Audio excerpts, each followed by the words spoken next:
여러분 안녕하십니까? 최석태입니다. 여러분, 문재인 정부 그리고 군 어떤 관계라고 생각하십니까?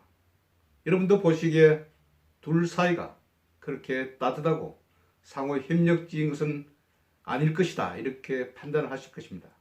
저도 그렇게 생각합니다.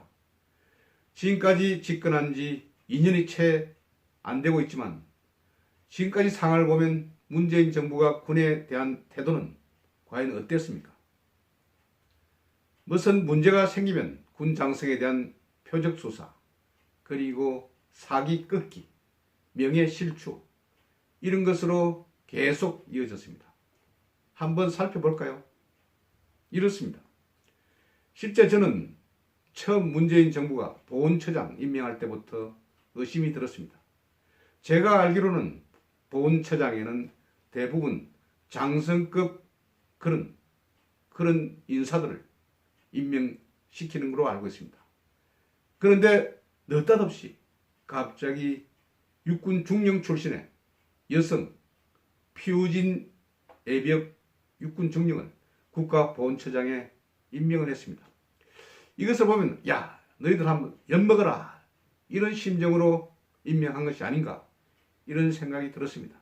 군의 여러 가지 위계 질서, 상하 복종의 관계를 그대로 무너뜨리는 하나의 방편이었을지 모른다는 생각이 들었습니다. 제 생각이 맞아 들었던 것 같습니다. 이후에 군에 대해서는 아주 혹독하게 채찍질을 가했습니다. 처음 시작한 것이 바로 숙청 작업이었습니다. 박찬주 육군대장 여러분 잘 아시죠? 정말 아주 용감하고 그리고 전투 경험이 있는 그런 장군이었습니다. 별이 4개 포스타입니다. 그런 장군에 대해서 일종의 망신주의가 시작됐습니다. 바로 그 발단은 군 인권센터였습니다.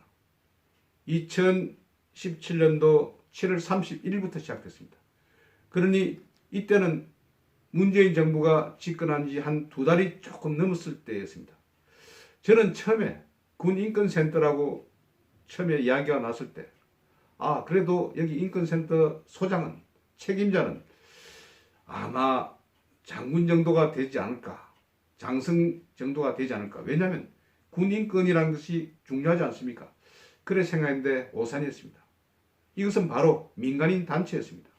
그리고 그 책임자는 군 병력을 필요하지 않은 젊은이가 책임자로 있었습니다. 그리고 그에 대한 여러 가지 좋지 않은 그런 뒷이야기도 있었습니다.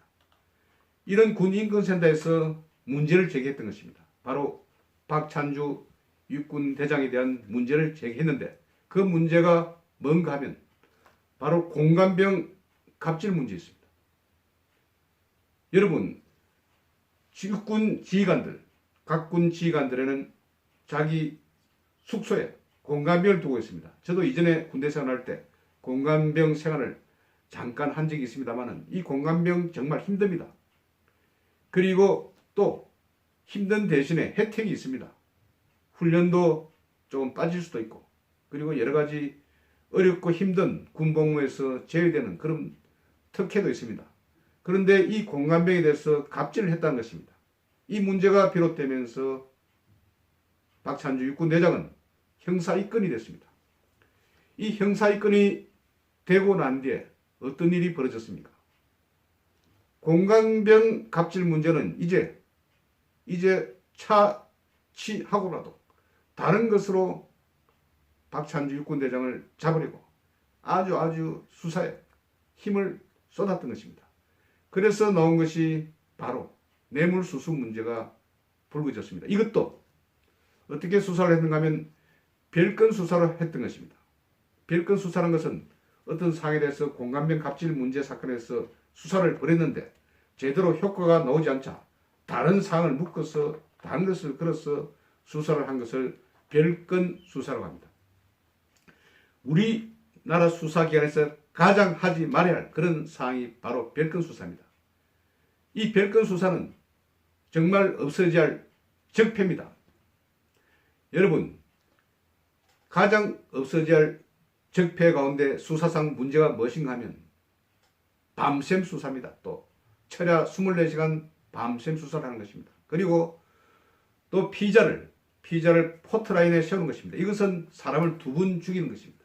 그리고 그 나머지 하나가 바로 별건 수사입니다. 이런 적폐를 가지고 박찬주 수사에 대해서 꽁꽁 그렇게 옥죄었던 것입니다. 뇌물 수사가 뇌물이 드러났다면서 바로 9월 21일인가 그해 9월 21일인가 구속을 시켰습니다. 육군대장 몸에 포성줄을 묶었습니다. 그리고 지하 영창에 가뒀습니다. 여러분, 전쟁 중이라도 다른 적군의 장군에 대해서는 상당하게 예의를 갖추는 것이 바로 일종의 서로서로의 일종의 묵계라고 합니다. 여러분, 그런 것을 많이 보지 않았습니까? 이전에 2차 대전 때 미군이 독일군을 점령했을 때 독일군 장군에게 경연을 바치면서 이제 당신은 항복해야 합니다. 그러면서 독일군 장군이 경연을 함께 나누면서 이렇게 항복문서에 사인하는 그런 모습 등을 보면서 그래도 적군끼리도 장군에 대해서는 서로 존경을 보내고 또 예의를 표하는데 우리나라에서 육군대장이 포성줄에 묶이고 영창에 갇히고 이런 모멸을 겪었던 것입니다. 그래서 박찬주 육군대장은 이후에 이런 말을 했습니다. 내가 과연 우리나라에 있는 것인지 아니면 포로가 돼서 적군에 잡힌 것인지 감이 안 올 정도로 모멸감을 받았다. 이렇게 이야기를 했습니다. 뇌물수수 액수 무슨 고철업자한테 뇌물을 받았는데 한 720만 원 정도 받았다고 이렇게 처음에 1심과 2심 이번에 나타난 것이 항소심입니다. 그런데 결과적으로 이 부분에 대해서도 무죄가 선고됐습니다. 단지 문제가 된 것이 육군 중령, 자기 밑에 있는 육군 중령에 대해서 어디 보직관계로 인해서 처벌을 받았는데 벌금 400만 원에 그쳤던 것입니다. 김영란법 정도의 저촉이 될 상황에 대해서 육군대장에 대해서 구속을 시키고 포성줄을 묶고 지하 영창에 가두고 이런 식으로 모멸을 줬던 것입니다. 반평생을 우리나라 국방을 위해서 노력했던 별 4개 사성장군, 포스타가 이런 식으로 모멸을 당한 것입니다. 왜 이런 모멸을 당했을까요? 저는 그 이유를 대충 알겠습니다. 바로 박찬주 육군대장이 육사 37기입니다. 육사 37기로 가면 박정희 대통령의 아들 박지만 회장이 바로 육사 37기입니다. 같은 동기입니다. 그러니 이런 자기에게 호환되는 세력의 일단 싹을 제거하는 그런 일환이 아니었을까요? 다시 더 들어보면 이렇습니다. 여러분이 아시는 것처럼 이재수 기무사 사령관 세월호 민간인 불법 사찰을 했다면서 또 구속하려고 그렇게 했습니다.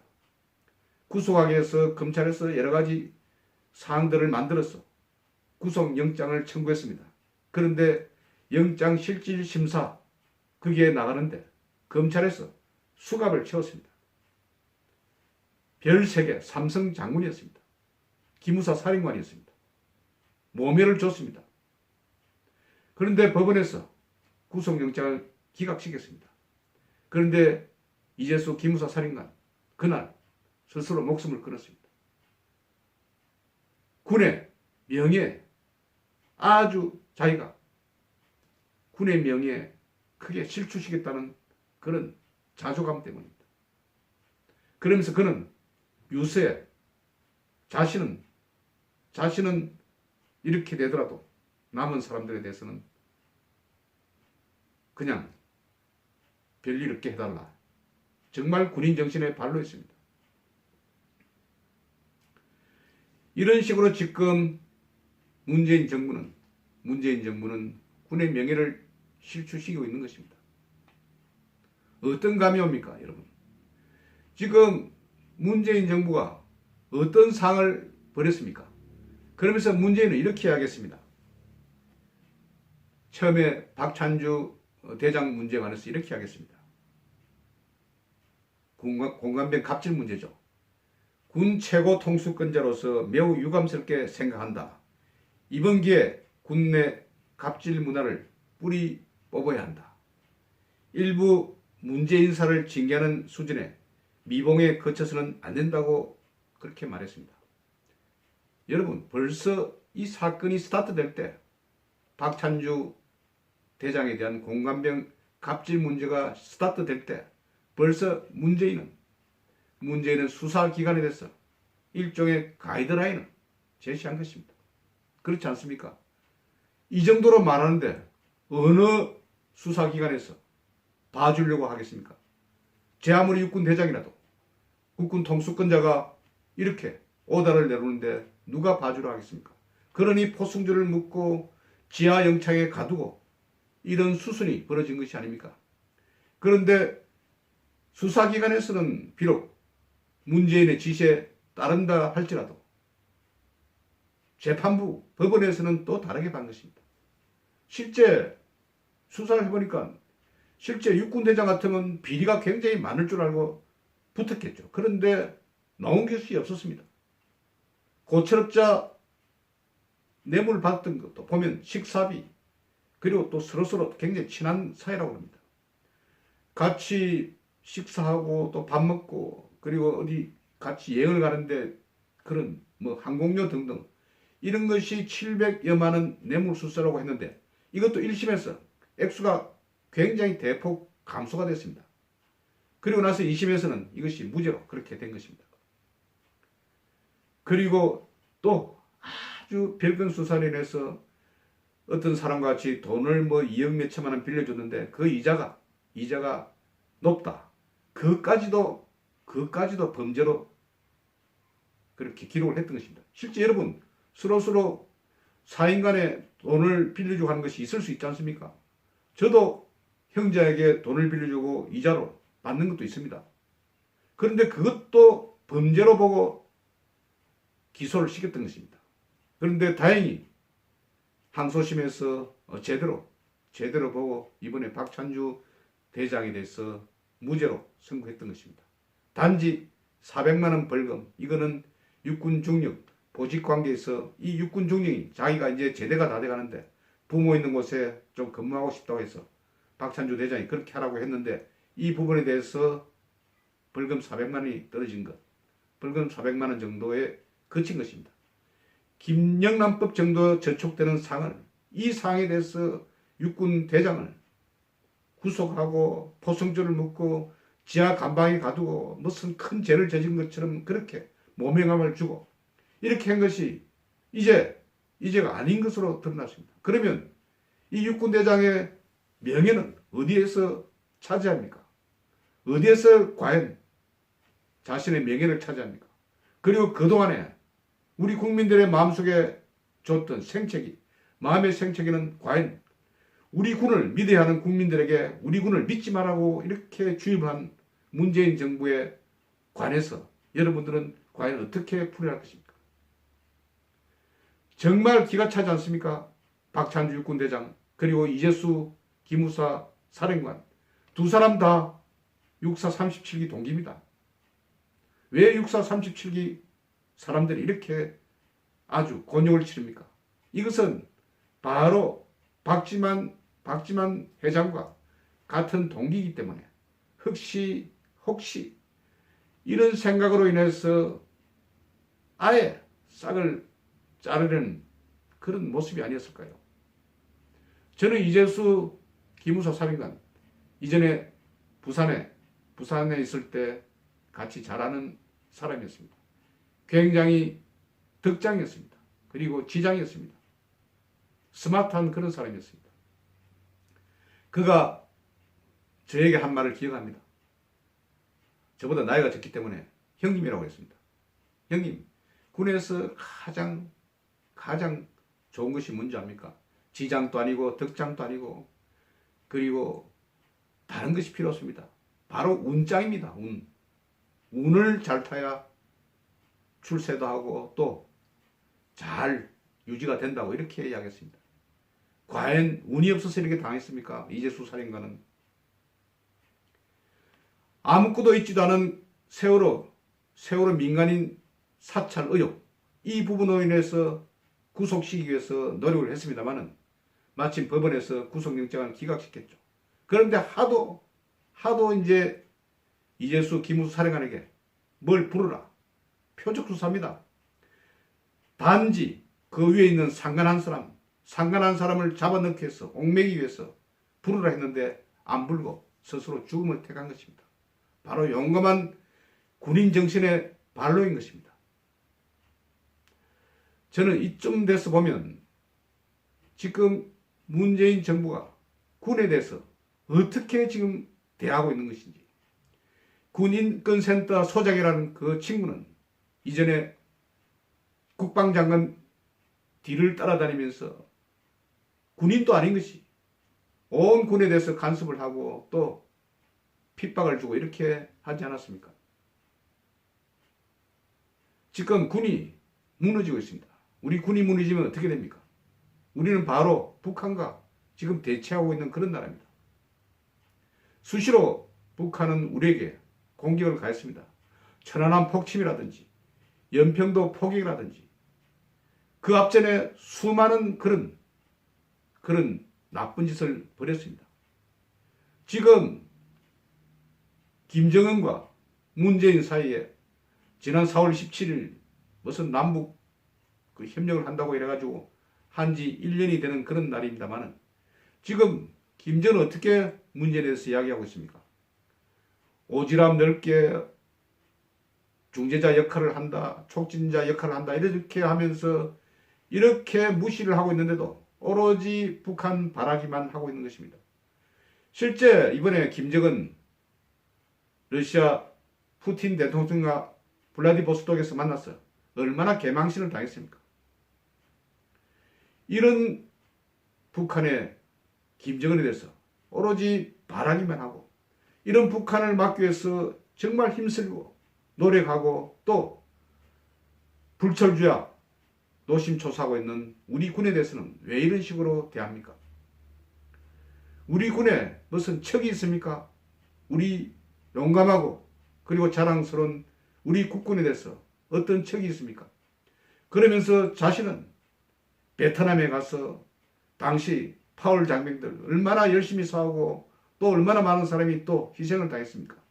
거기 가서 베트남 정부 당국에 죄송하다고 이렇게 사과나 하고 완전 군의 명예를 실추시키고 군의 사기를 꺾고 군을 어떻게 하자는 겁니까? 자신은 명세히 그래도 국군 통수권자 아닙니까? 그러면 군을 보호하고 군의 명예를 지키고 군의 사기를 높여야 할 책임이 있는 최고의 직책을 가진 사람이 왜 군에 대해서 이렇게 모질게 이야기하고 모질게 행동하고 모질게 지시 내리고 이런 식으로 하는 것입니까? 저는 박찬주 육군 대장의 명예회복이 반드시 돼야 합니다. 그리고 이에 구속되고 또 이렇게 명예를 실추시키는 데 관여했던 여러 사람들, 거기에는 지금 현역 군인도 있을 것입니다. 지금의 아주 고위 국방부 관계자도 있을 것입니다. 군 정말 똑바로 해야 합니다. 청와대 행정관이 부른다고 해서 쫄랑 뛰쳐나오고 육군 참모총장이라는 사람이 30대 갓 햇병아리 변호사 출신의 청와대 행정관이 부른다고 해서 그냥 서류를 들고 뛰쳐나오고 같이 이야기를 하고 인사에 관해서 이야기를 나누고 이런 볼성사나운 모습, 군인 스스로 자신들도 자기 명예를 지켜야 합니다. 명예를 지키지 못하면 군인이 아닙니다. 군인 여러분, 그리고 장성 여러분, 정말 지금 이 사태 어떻게 보십니까? 스스로 분통을 느끼지 않습니까? 저는 이번 문제에 대해서 정말 문재인이 군에 대해서 대하는 태도, 그리고 마지막 양심이 남은 군인들의 이런 치욕, 그리고 이를 불보듯이 그냥 뻔하게 쳐다보는 다른 정치 군인들, 이런 것을 보면서 정말 걱정이 많습니다. 자신의 목소리를 낼 때 내야 합니다. 군인들도. 그래야 우리나라가 유지될 수 있고 우리가 군을 믿는 이유도 거기에 있는 것입니다. 대한민국 국군은 영원해야 합니다. 그리고 대한민국을 생각해야 합니다. 한 위정자를 생각해서는 안 됩니다. 군은 또 정치적으로 중립을 지켜야 합니다. 정말 바른 군인이 되어야 합니다. 오늘은 이 정도로 마치겠습니다. 여러분 경청해 주셔서 대단히 감사합니다.